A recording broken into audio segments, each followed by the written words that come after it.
Hey guys, welcome back to one more video. ఈ వీడియోలో నేను 21 డేస్ బేబీకి లంగా ఎలా స్టిచ్ చేయాలి, కటింగ్ అండ్ మార్కింగ్ కూడా చూపించబోతున్నాను. ఇది వచ్చేసి సెట్ అనమాట. అంటే విడివిడిగా తీసుకున్న క్లాత్ కాదు, లంగా జాకెట్ సెట్స్ ఉంటాయి కదా, సో ఆ సెట్ తీసుకున్నాము. దీనికి బ్లౌజ్ అయితే సపరేట్ చేసేసాను. దీనికి సంబంధించిన బ్లౌజ్ వీడియో కూడా నేను మన ఛానల్లో అయితే అప్లోడ్ చేస్తాను. ఎవరైనా చూడకపోతే కనుక ఒకసారి చెక్అవుట్ చేయండి. అండ్ ఇక్కడ వచ్చేసి నేను బ్లౌజు సపరేట్ చేసేస్తున్నాను అనమాట. లంగాకి వచ్చేసి 1 మీటర్ వరకు వచ్చింది క్లాత్. 1 మీటర్ కూడా ఎగ్జాక్ట్గా వచ్చినట్లేదు, 80 పాయింట్స్ అలా వచ్చింది. సో దానివల్ల ఏంటంటే ప్రిల్స్ అనేది తక్కువ వచ్చాయన్నమాట. జస్ట్ బార్న్ బేబీ కాబట్టి ప్రిల్స్ తక్కువ వచ్చినా ప్రాబ్లం లేదు. ఒక 1 ఇయర్ బేబీ అట్లా అనుకోండి, ఒక 1.5 మీటర్ అట్లా వస్తే కనుక కొంచెం బాగుంటుంది. అంటే మేము తీసుకున్నప్పుడు కూడా క్లాత్ కూడా మేము జస్ట్ బార్న్ బేబీకి అనేసి అడిగాము, అందుకనే ఇది క్లాత్ కూడా తక్కువ వచ్చిందనమాట. ఇక్కడైతే నేను దీన్ని సపరేట్ చేసేస్తున్నాను, బ్లౌజ్ పీస్ అలాగే లంగా క్లాత్ కూడా 2 సపరేట్ చేసేస్తున్నాను. లాస్ట్ ఎడ్జ్లో కొంచెం పీచుల్లాగా ఉంటాయి కదా, సో దాన్ని కూడా నేను ఇక్కడ రిమూవ్ చేసేస్తున్నాను. రిమూవ్ చేసేసి నాకు టోటల్ లంగా లెంత్ వచ్చేసి ఇదిగోండి, టోటల్ లంగా లెంత్ వచ్చేసి నాకు 21 ఇంచెస్ వచ్చిందనమాట. అంటే ఖర్చులు పోగా 20 ఇంచెస్కి అలా వస్తుంది, ఐ మీన్ కుట్టుకున్న తర్వాత. ఇంకా నాకు వచ్చేసి 16 ఇంచెస్ అలా పెడదామని అనుకున్నాను. అంటే టోటల్ లెంత్ వచ్చేసి బేబీ లెంత్. ఇక్కడ మిగిలిన క్లాత్ అంతా కూడా నేను ఇదిగోండి 16 ఇంచెస్ హైట్, మిగిలిన క్లాత్ అంతా కూడా 4 ఇంచెస్ వచ్చేసి నేను పిల్ట్ లాగా పెట్టేసుకుందామని అనుకుంటున్నాను. ఇప్పుడు వచ్చేసి పైన బాడీ పార్ట్కి అయితే ఇక్కడ కట్ చేస్తున్నా చూడండి. కాటన్ ఫ్యాబ్రికే తీసేసుకున్నాను అనమాట. లోపల లంగాకి వేసే లైనింగే కొంచెం ఎక్స్ట్రా తీసేసుకొని ఇక్కడ నేను 7 ఇంచెస్ హైట్ అయితే పెట్టుకుంటున్నాను. ఇంకెంతకు మించి హైట్ పెట్టుకున్నాం అనుకోండి, బ్లౌజ్ కంటే ఎక్కువ కిందకి కనిపించేస్తూ ఉంటుంది అనమాట. సో అందుకని నెక్ లెంత్ వచ్చేసి 3.5 ఇంచ్, అలాగే కింద ఆమ్ డౌన్ కూడా 3.5 ఇంచెస్ తీసుకొని సేమ్ బ్లౌజ్ మెజర్మెంట్స్ ఎంత పెట్టుకున్నామో అంతే పెట్టేసుకుంటున్నాను. ఇక్కడ వచ్చేసి నేను, మీరు కావాలంటే సైడ్ ఇంకొంచెం ఎక్స్ట్రాగా ఖర్చులు అయితే యాడ్ చేసుకోవచ్చు. అండ్ ఇక్కడ వచ్చేసి నేను ఒక 1/2 ఇంచ్ పైకి పెట్టుకొని కొద్దిగా క్రాస్ అయితే తీసుకున్నాను అనమాట. అంటే సైడ్స్లో మనకి ఇలా కిందకి పడిపోతూ ఉంటుంది కదా, అందుకనేసి. అండ్ ఇక్కడ వచ్చేసి బ్యాక్ సైడ్ 2 సైడ్స్ కూడా, I mean front and back కూడా ఒకటేలాగా మోడల్ తీసేసుకొని కట్ చేసేస్తున్నాను. ఇది కొంచెం డీప్ నెక్కే పెట్టుకుంటున్నాను, ఎందుకంటే మనము బ్లౌజ్ వేసుకున్నప్పుడు అది కూడా చిన్నగా ఉంటుంది, ఇది చిన్నగా ఉందనుకోండి, 2 కనిపిస్తూ ఉంటాయి. సో అందుకని లోపల బాడీకి వేసే పార్ట్ వచ్చేసి మనము నెక్ అనేది కొంచెం డీప్గా పెట్టుకుంటే బాగుంటుంది అన్నమాట. ఇదిగోండి, ఇలా కట్ చేసిన తర్వాత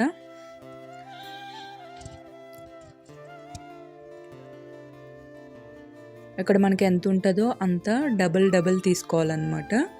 ఇప్పుడు ఒకవేళ 20 ఉందనుకోండి, 40 అలా తీసుకుంటే మనకి కింద ఖర్చులు ఉంటాయి కదా, ఐ మీన్ కుచ్చులు పెడతాం కదా, సో ఆ కుచ్చులంతా కూడా డబుల్ లాగా వచ్చేస్తాయి.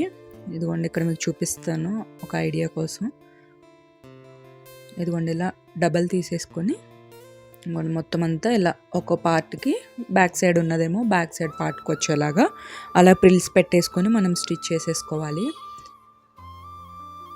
ఇది హైట్ ఎంత ఉందో ఒకసారి చెక్ చేసుకోవాలి. నాకైతే ఎగ్జాక్ట్గా 16 ఇంచెస్ తీసేసుకున్నాను అనమాట హైట్, ఎందుకంటే లోపలిది ఎలాగో పిల్ట్ వేసేసిన తర్వాత ఎగ్జాక్ట్గా మనకి 16 ఇంచెస్ వరకు వచ్చేస్తుంది కదా. దీన్ని మళ్ళీ మడిచి కుట్టేసామనుకోండి, మనకి ఒక 2 ఇంచెస్ అలా తగ్గుతుంది, కాబట్టి చక్కగా 14 ఇంచెస్కి అలా సరిపోతుంది అనమాట. అండ్ ఇక్కడ వచ్చేసి పైన బాడీ పార్ట్ అయితే షోల్డర్స్ అనేది జాయిన్ చేసేస్తున్నాను. షోల్డర్స్ జాయిన్ చేసేసిన తర్వాత నెక్ చుట్టూ కూడా ఇలా చిన్నగా పెట్టేసుకొని దాన్నే నేను అయితే ఫోల్డ్ చేసేస్తున్నా. అంటే హ్యాండ్ వర్క్ కానీ మళ్ళీ దానికోసం సపరేట్గా క్రాస్ పీస్ అతకడం కానీ అలాంటివి ఏమీ చేయట్లేదు. ఇక్కడైతే అయిపోయింది. ఇక్కడ సైడ్ చిన్నగా జాయింట్స్ అనేది వేసుకోవాలన్నమాట. షోల్డర్కి ఎగ్జాక్ట్గా మిడిల్లోకి వచ్చేలాగా చిన్నగా అయితే సరిపోతుంది, మరి ఎక్కువ కూడా అవసరం లేదు. మనం కటింగ్లోనే ఒక 1 ఇంచ్ ఎక్స్ట్రా ఈ డాట్స్ కోసం పెట్టుకున్నాం అనుకోండి, సరిపోతుంది.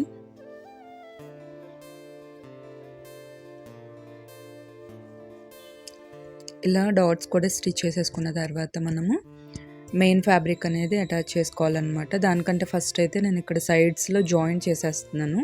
సైడ్ జాయిన్ చేసేస్తే మనకి కంటిన్యూగా ఉంది కదా క్లాత్, అంటే 2 క్లాత్స్ కింద నేను కట్ చేయలేదు, కంటిన్యూగా ఒకటే లెవెల్లో ఉంది కాబట్టి మనకి మెయిన్ ఫ్యాబ్రిక్ అనేది. అందుకనే నేను ఇక్కడ బాడీ కూడా అతికేసి మొత్తం కంటిన్యూగా ఒకటే లెవెల్లో ఉండేలాగా ఇక్కడైతే స్టిచ్ చేసేసాను. అండ్ నెక్స్ట్ వచ్చేసి ఇదిగోండి ఇక్కడికి 3 ఇంచెస్, అంటే ఎగ్జాక్ట్గా మనకి బార్డర్ పైకి, అంటే ఈ 3 ఇంచెస్ మనం ఫోల్డ్ చేసిన తర్వాత అది దాని మీదకి బార్డర్ మీదకి ఎగ్జాక్ట్గా పడుతుంది అనమాట. మీరు ఇంకొంచెం పైకైనా తీసుకోవచ్చు, లేదు మీరు 3 ఇంచెస్ కంటే కిందకి డౌన్ పెట్టేశారనుకోండి బార్డర్ అనేది కవర్ అయిపోతుంది అనమాట. అందుకనేసి కొంచెం బార్డర్కి మనం ఎంతైతే తీసుకుంటామో దానికంటే కొంచెం ఎక్కువ తీసుకుని ఇదిగోండి ఇలా స్టిచ్ చేసుకుంటే, నేను ఇక్కడ వేసి చూపిస్తున్నా చూడండి, ఎగ్జాక్ట్గా మనకి బార్డర్ మీదకి వస్తుంది అనమాట. ఇదిగోండి ఇలా పిల్ట్ వేసేసిన తర్వాత బార్డర్ మీదకి కరెక్ట్గా ఒక లైన్ లెవెల్లో వచ్చేస్తుంది. ఇది అయిపోయిన తర్వాత మిడిల్కి ఒక ఘాట్ అనేది పెట్టేసుకొని, ఈ పాయింట్ ఉంది కదా మనం ఎక్కడైతే జాయింట్ చేసామో ఆ పాయింట్కి నేనైతే ఇదిగోండి ఇలా పిన్ అయితే పెట్టేసుకుంటున్నాను. పిన్ పెట్టేసుకొని ఇదంతా కూడా చిన్నగా ప్రిల్స్ పెట్టుకుంటూ వచ్చేయడమే. దాన్ని మళ్ళీ మిడిల్లోకి ఒక పెట్టుకొని డాట్ సేమ్ ఇలాగే పెట్టేసుకొని ఇదిగోండి ఇలా పెట్టేసుకుంటున్నాను అనమాట. మనకి ఎక్కడైతే ఘాట్ పెట్టామో సో ఆ ఘాట్ దగ్గరికి వచ్చేలాగా. ఇలా అయితే చాలా ఈజీగా ఉంటుంది, బిగినర్స్కి కూడా కొంచెం ఈజీగా స్టిచ్ చేసేసుకోవచ్చు. ప్రతిసారి మనము మెజర్ చేసుకొని కట్ చేసుకొని మళ్ళీ దానికి పిన్స్ పెట్టి అటాచ్ చేసి ఇదంతా కూడా కొంచెం ప్రాసెస్ ఎక్కువ ఉంటుంది అనమాట. అందుకని నేను ఎప్పుడైనా కానీ ప్రిల్స్ పెట్టాల్సిన టైం వచ్చినప్పుడు ఇలాగే ప్రిల్స్ పెట్టేసుకుంటాను, ఈజీగా ఉంటుంది. ప్లస్ ఒకే లెవెల్లో కూడా వచ్చేస్తాయి అనమాట. కొంతమంది ఏమనుకుంటారంటే ఇలా పెట్టడం వల్ల చిన్న ప్రిల్స్ పెద్ద ప్రిల్స్ అలా వస్తాయి అనుకుంటారు, అలా ఏం ఉండదు. చిన్నగా ఇలా పెట్టేసుకుంటే మనకు అయిపోతుంది అనమాట. ఇదిగోండి ఇక్కడైతే నేను అటాచ్ చేసేసాను మెయిన్ ఫ్యాబ్రిక్ ప్రిల్స్ పెట్టేసి. నాకైతే ప్రిల్స్ ఎక్కువ రాలేదు, ఎందుకంటే జస్ట్ బోర్న్ బేబీ క్లాత్ కదా, సో 80 పాయింట్స్ 70 పాయింట్స్ ఇచ్చాడు, ఎగ్జాక్ట్గా రాలేదు. ఇంకొంచెం ఒక 1 మీటర్ అలా ఉంటే కనుక ఇంకొంచెం ప్రిల్స్ అనేది ఎక్కువ వచ్చాయి అనమాట. ఇదిగోండి ఇక్కడ కూడా సేమ్ కింద ఎలా అయితే మెయిన్ ఫ్యాబ్రిక్ని అటాచ్ చేసామో సేమ్ అలాగే ఇటు సైడ్ అవుట్ సైడ్లోకి వేస్తున్నాను అనమాట. అంటే నడుము దగ్గర మనము అటాచ్ చేసింది ఉంది కదా, అది వచ్చేసి లోపల బేబీకి గుచ్చుకోకుండా ఉంటుంది అనమాట. అందుకని మిడిల్ పార్ట్ అనేది లోపలికి వెళ్ళిపోయేలాగా కింద మెయిన్ ఫ్యాబ్రిక్ అలాగే పైన లైనింగ్ వచ్చేలాగా స్టిచ్ చేసుకుంటున్నాను. నేను లైనింగ్ వచ్చేసి 1 మీటర్ లెంత్ తీసుకున్నాను. సో 1 మీటర్ లెంత్ తీసుకోవడం వల్ల ఏమైందంటే కుచ్చులు అనేది చాలా బాగా వచ్చాయన్నమాట లోపల లైనింగ్కి. ఇదిగోండి ఒక సైడ్ ఏమో లైనింగ్ వచ్చింది, ఇంకొక సైడ్ ఏమో మెయిన్ ఫ్యాబ్రిక్ వచ్చింది. దీన్ని డబుల్ స్టిచెస్ అనేది వేసేసుకుని ఇదిగోండి ఇలా పెట్టేసుకోవడమే. చూసారు కదా, బ్యాక్ సైడ్కి ఏంటంటే మనకి ఇలా కనిపించదు అండ్ బేబీకి కూడా గుచ్చుకోకుండా ఉంటుంది అనమాట. మీరు కావాలంటే ఓవర్లాక్ చేసుకున్నా కూడా బాగానే ఉంటుంది, బట్ ఓవర్లాక్ మనం అన్ని టైమ్స్లో చేయలేనప్పుడు ఇలా లోపల సైడ్కి వేసేసుకొని స్టిచ్ చేసేసుకుంటే కనుక ఫినిషింగ్ చాలా బాగుంటుంది. అండ్ కింద ఎంతైతే మనకి లెంత్ ఎక్స్ట్రాగా మిగిలిందో లైనింగ్కి, ఆ లైనింగ్ అంతా కూడా నేను ఇదిగోండి ఇలా పెట్టేసి స్టిచ్ అయితే వేసేసుకుంటున్నాను. కొంచెం పైకి ఉండేలాగానే వేసాను అనమాట. ఇదిగోండి ఇలా పెట్టేసి సైడ్స్ ఇలా వేసేసుకున్నాను. మీరు కావాలంటే దీనికి ఓవర్లాక్ చేసుకోవచ్చు, లేదా వీటినే సైడ్స్ ఇట్లా మడిచేసి లోపల వైపుకి దాన్ని కూడా మీరు స్టిచ్ వేసేసుకుంటే టాప్ స్టిచ్ లోపల ఉన్న పీచులు అనేవి బయటికి కనిపించకుండా ఉంటుంది.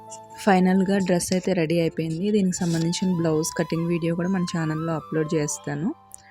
చూసారు కదా, ఫైనల్ అవుట్పుట్ ఎలా ఉందో కింద కామెంట్ సెక్షన్లో చెప్పండి. మళ్ళీ వీడియోలో మళ్ళీ కలుద్దాం. అంతవరకు బాయ్ బాయ్.